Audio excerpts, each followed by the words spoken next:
مشهور واقع د تبلیغ ولا ملګری اکثر بیانوي ټول امت مسلمه د یو بل ورونه دي او نبی صلی الله علیه وسلم فرمایي دا داسې دی لکه یو وجود بل حدیث کې راځي لکه یو آبادی يشد بعضه بعضا چې دی آبادی بعضو لره کلکه کړي د خخت یو بل کې نوتی دا ګټون یو بل نیولې دي دا آبادی مضبوطه ولاړه النبي صلى الله عليه وسلم فرمایي مثل المؤمنين في توادهم وتراحمهم وتعاطفهم كمثل الجسد إذا اشتكى منه عضو تداعى له سائر الجسد بالسهر والحمى زمون خوږ نبی صلی الله علیه وسلم فرمایي د دې ایمان والو مؤمنانو مسلمانانو مثال د یو بل سره په مینا کولو کې په یو بل باندې رحم کولو کې او په یو بل باندې شفقت کولو کې داسې دی لکه یو وجود نبی صلی الله علیه وسلم فرمایي اذا اشتكى منه عضو چې په دې وجود کې کله په یو اندام تکلیف راغی الله مکدا نوک دماغ شو وتلو نو څه چل کیږي تداعى له سائر الجسد بالسهر والحمى دا ټول بدن د یو نوک سره غم راضی کوي او په دې ټول بدن باندې تبرایش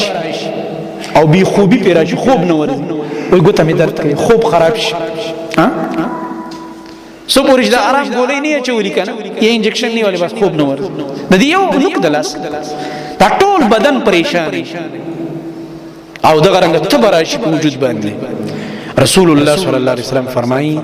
ستاسو مثال دقشان دا یو وجود دی دا یو بل په خوشحالی با خوشحالی گئی دا یو بل په خفگان باندې خفکی گئی با تکلیف او درد با محسوس کوئی ستاسو زرونه کی با هم دردی وی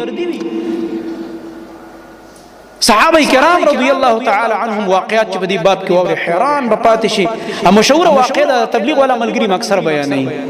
دا صدقې والا چې د گاونډیانو به څومره خیال ساتلو چې یو د چيلي سر په څو کورونو وګرځیدل په لسو کورونو سبحان الله دومره به یو بل سره مینه کول چیرې د دک د بچو ته ضرورت دی به ځان لپوخ او هغه غبل کړلېږي هغه بل کر اخر ما غبل اولنی لبیا راځي سبحان الله دومره به یو بل سره مینه کول دا تعلیم ورله زما او ستا خوږ نبی صلی الله علیه وسلم ورکړی دا جذبه ورته په وړ کې اچولې نبی صلی الله علیه وسلم خپل دا جذبه وا خپل بیبیانو ته فرمایل وی پدې کله چې تاسو اذا طبختم المرقه فاكثروا فيها الماء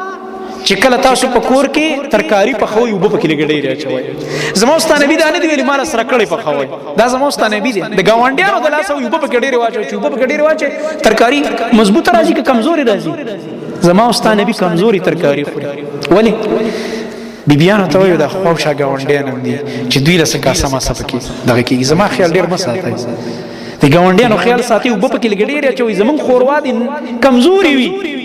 نری دی وي خو چې د گاونډي را سره گزاره کوي دا زما استاد نبی دی سبحان الله